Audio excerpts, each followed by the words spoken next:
শান্ত সকাল। ঢাকা শহরের বুকে উঠেছে সূর্য। মানুষ ধীরে ধীরে ঘর থেকে বের হচ্ছে, কেউ অফিস, কেউ স্কুল, কেউ বা হাসপাতাল বা বাজারের পথে। কিন্তু সকালের মতো শান্ত পরিবেশ কি আর পাওয়া যায়? সকাল 8টা বাজতে না বাজতেই রাস্তায় নেমে আসে চিরচেনা বিভাসিকা যানজট।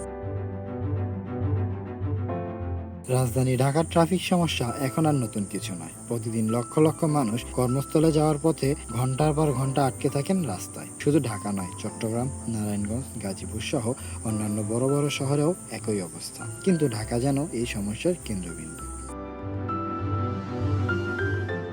এক প্রতিবেদনে বলা হয়েছে, ঢাকা শহরে একজন মানুষ প্রতি বছর ঘরে 237 ঘন্টা সময় ট্রাফিক জ্যামে আটকে থাকে, যা প্রায় 10 দিনের সমান। শুধু সময় নয়, এই সমস্যা আমাদের অর্থনীতিকেও গ্রাস করছে। যানজটের কারণে প্রতিদিন যে পরিমাণ জ্বালানি অপচয় হয় তার পরিমাণ কয়েক কোটি টাকার সমান। পাশাপাশি গাড়ির ধোঁয়া থেকে বায়ু দূষণ, শব্দ দূষণ এবং মানসিক চাপ বাড়ছে দ্রুতগতিতে। ভাবো, একজন অফিসগামী বাবার কথা, যার সন্তানের স্কুলে পৌঁছাতে প্রতিদিন 1 ঘন্টা লাগে, অথচ দূরত্ব মাত্র 4 কিলোমিটার।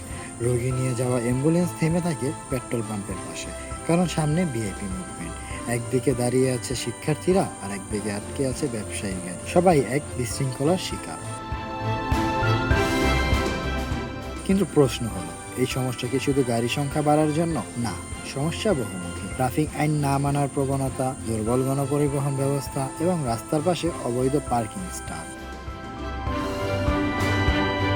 সমস্যা যত জটিলই হোক না কেন, সমাধান তার আছে। ঢাকায় বর্তমানে মেট্রো রেল ও বাস র্যাপিড ট্রানজিট বিআরটি চালু হয়েছে। এর পাশাপাশি traffic signal digitalization, CC camera নজরদারি, একটি নির্দিষ্ট মানের গণপরিবহন ব্যবস্থা এবং সুশৃঙ্খল পার্কিং সিস্টেম চালু করা খুবই জরুরি।